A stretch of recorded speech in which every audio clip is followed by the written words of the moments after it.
ভাইজান টাকা দিবেন না? টাকা কিসের টাকা? কেন আপনি না এইমাত্র ইফতারি নিলেন, তাহলে আমার টাকাটা দিবেন না?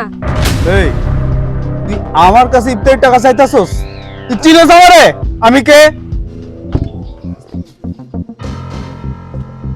এই ইফতারি লয়ে যান, ইফতারি এমেন। ও ভাই এদিকে আন, ইফতারি লয়ে যান, গরম গরম ইফতারি।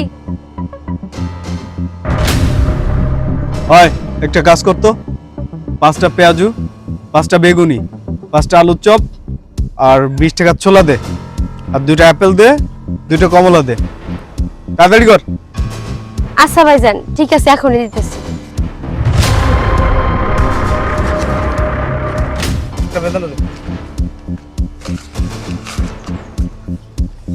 আজকের ইফতারিটা ভালো হইব, বুঝছস? হ্যাঁ চল। আরে ভাইজান টাকা দিবেন না? টাকা কিসের টাকা? কেন আপনি না এইমাত্র ইফতারি নিলেন, তাহলে আমার টাকাটা দিবেন না? এই তুই আমার কাছে ইফতারির টাকা চাইতাছস? তুই চিনোস আমারে? আমি কে? তুই আমার কাছে ইফতারির টাকা চাইতাছস? ওই তুই কার কাছে টাকা চাইতেছস? তুই চিনোস না? এটা কাউন্সিলরের পোলা, আমগো বড় ভাই। এরপর আর কোনোদিন টাকা চাবি না। ভাই চলেন তো। চল। চলেন।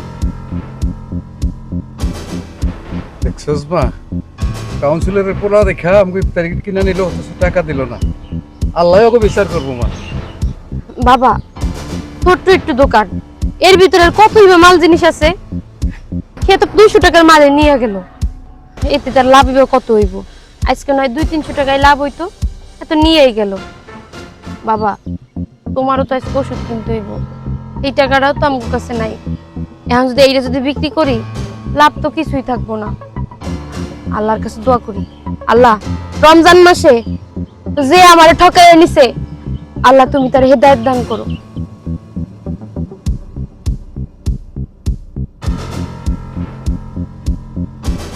দাঁড়াও বাবা, বাবা আমি এখান থেকে সব দেখেছি।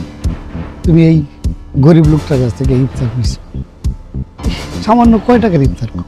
ওরা তো গরিব মানুষ, এই ইফতারটা বিক্রি করে যা পায় তা দিয়ে চলে।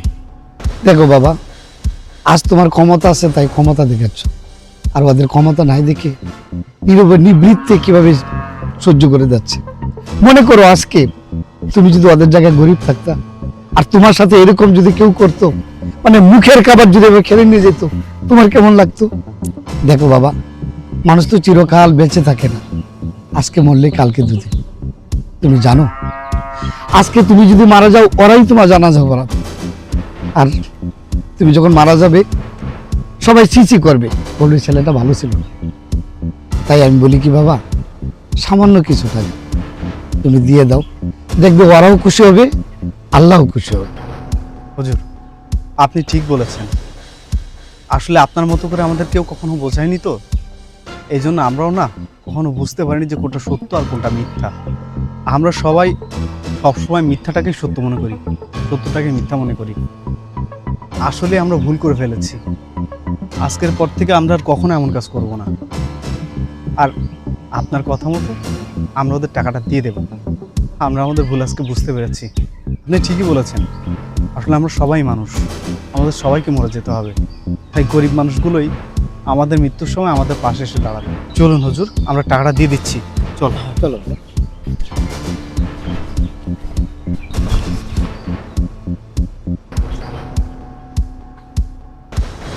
আপু, আসলে আমরা অত্যন্ত দুঃখিত। আপনার ইফতারের বিল যেন কত হয়েছে? 200 টাকা ভাইজান। এই 200 টাকা দেন। এই নেন।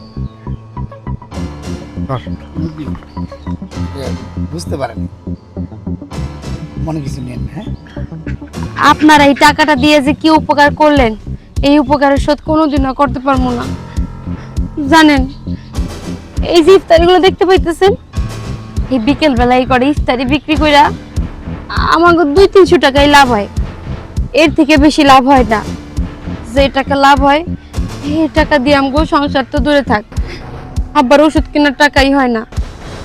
আজকে যদি এই টাকাটা না দিতেন, তাহলে আমগো আজকে আবার ওষুধ কেনা হইতো না।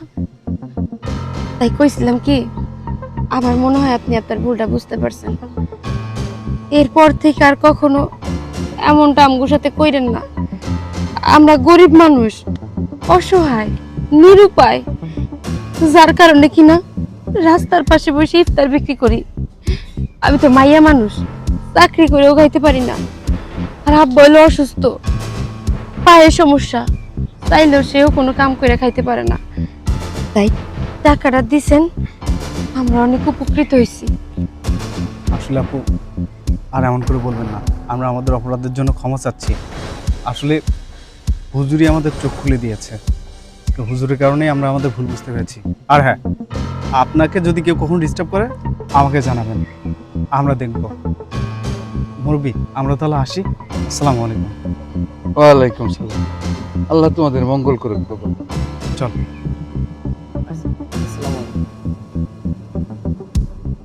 ভাইজান আমি তাহলে নামাজে যাই, আপনি বেচা কিনা শেষ করে নামাজ আইসেন কিন্তু। হ্যাঁ, ঠিক আছে, সালাম আলাইকুম। গোছায় গাছায় আসতেছি। বাজান, আল্লাহর কাছে আমি দোয়া করছিলাম না ওনাদের দুজনের জন্য হেদায়েত দান করে? দেখছো, হুজুরের উসিলায় আল্লাহ ওনাদের হেদায়েত দান করছে। হ্যাঁ মা, আল্লাহ ওনাদেরকে হেদায়েত দান করছে।